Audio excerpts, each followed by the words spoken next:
Assalamualaikum and hello. Let's continue with the next video where I'm going to focus in this one about initial rate method. Initial rate method is a method that we are going to use in order to determine the order of reaction from the experimental data. For example, I got this reaction where based on the question, some data are already given to me, which are experiment, initial reactant concentration based on those two reactants, oxygen and nitrogen oxide, and I also got the initial rate. So based on 5 experiments had been conducted, I got different results for all those concentration and initial rate.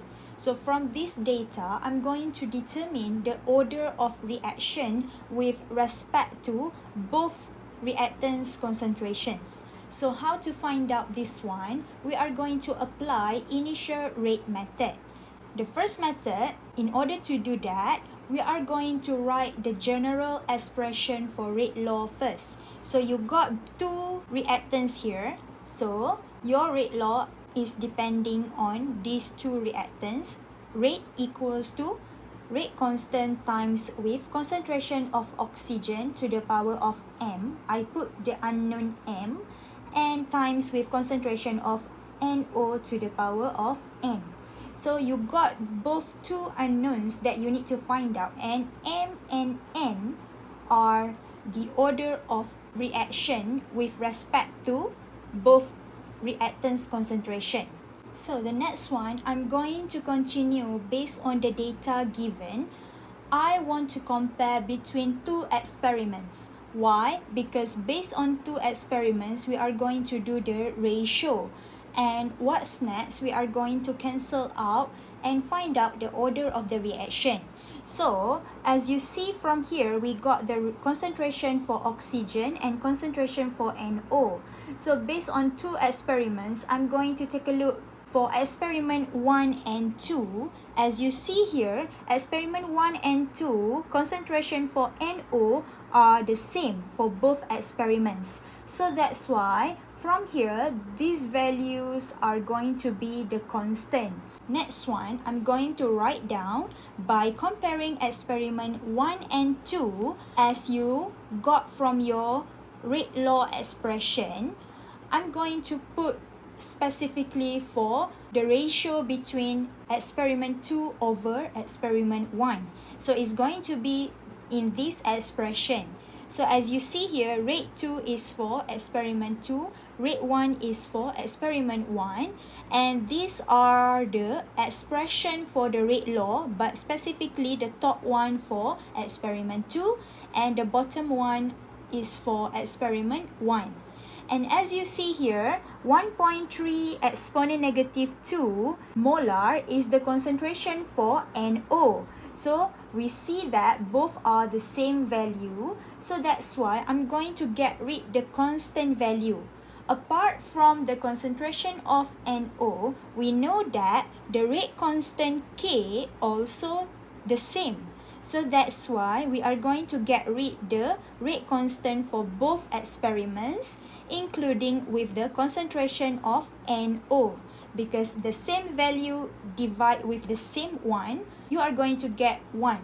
So what's left adalah expression for oxygen, and this is what we are going to find out by separating the power of m outside the bracket.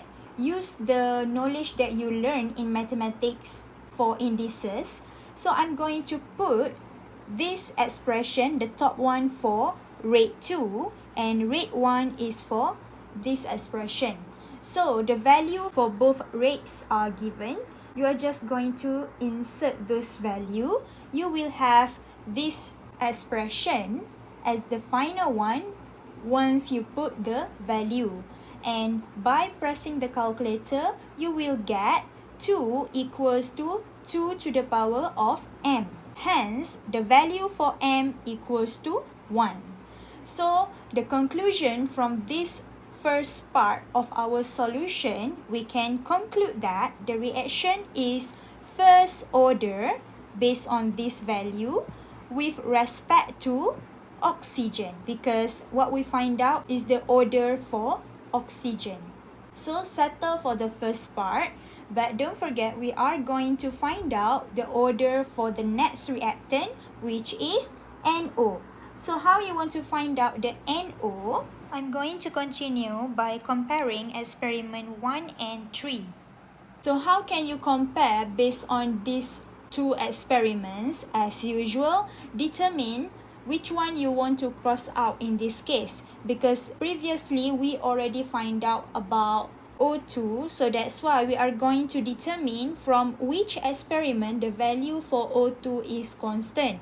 So as you see from here, the value for O2 that is constant based on experiment 1 and experiment 3.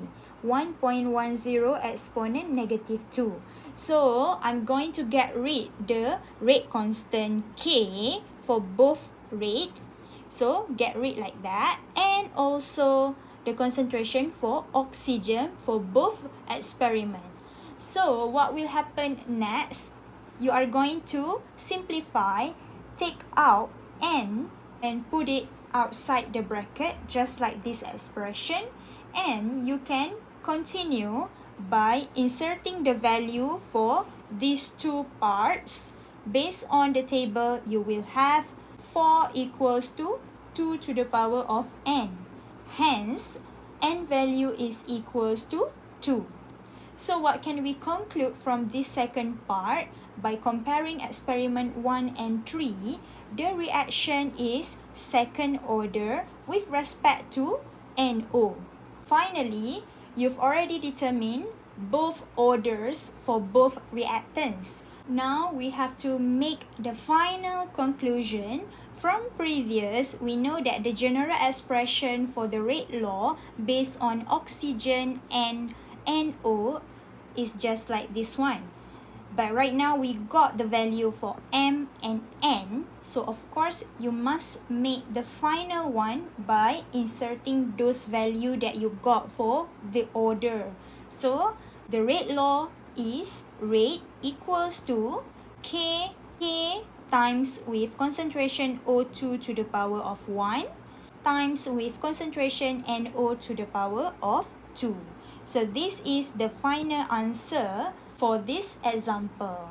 So now I hope you already clear how to determine the order of the reaction in rate law expression by using initial rate method. Make sure you use the correct comparison between two experiments, because when we do the comparison, usually between two different things. So I hope you can try to do this exercise, try this 5.0, so that you can know how to practice initial rate method example from this one. Now we finish with the subtopic 9.1. For the next video, we are going to continue with the second subtopic. I'll see you in the next video. Bye!